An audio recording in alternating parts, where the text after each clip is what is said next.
سروک امریکا دبیجه کو او گلک جه پترول سوری حز دکه و جبو پاراستنا کلگهن پترول لسوریه بشک جه هزن امریکی و لسوریه بمینن. دونالد ترامپ سروک امریکا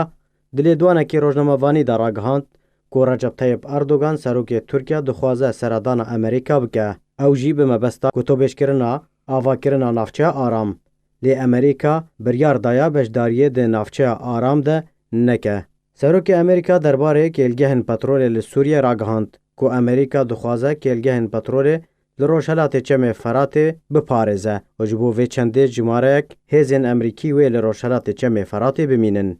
و ده همان دمیده جمارک دنج هزین امریکی و وگرنا روشالات چم فراته. سروک امریکا تکازی لسر وی چنده کر و گوت که اوج پترولا سوری حزدکه و امریکا و به هماهنگی لگل هف پیمانین خواه پترول بپارزه و ری نادر روسیا و ایران و رژیم اسد و داعش پترول کنترل بکه. جالی خواهجی مایک پنس جگیر سروک امریکا و مایک پومپیو وزیر درو امریکا را گهاند بون که پترول روشالات چم فراته و دبن کنترل امریکا ده بمینه و امریکا و بتوندی برسوا هر ایریشکی بده اگر مبست جو کنترل کرنا کلگهن پترول به دما کو ترکیه ایریشی روشاوای کردستان گر امریکا بریارا وکشانا هزن خو جو روشاوای کردستان استاند و گروپا کسک جبو ترکیه و خست دما نهاده امریکا جارکیدن کاروان لشکری بو روشاوای کردستان دشینه وکه کو امریکا دبیجه او هز جبو پاراستنا بیرن پترولیه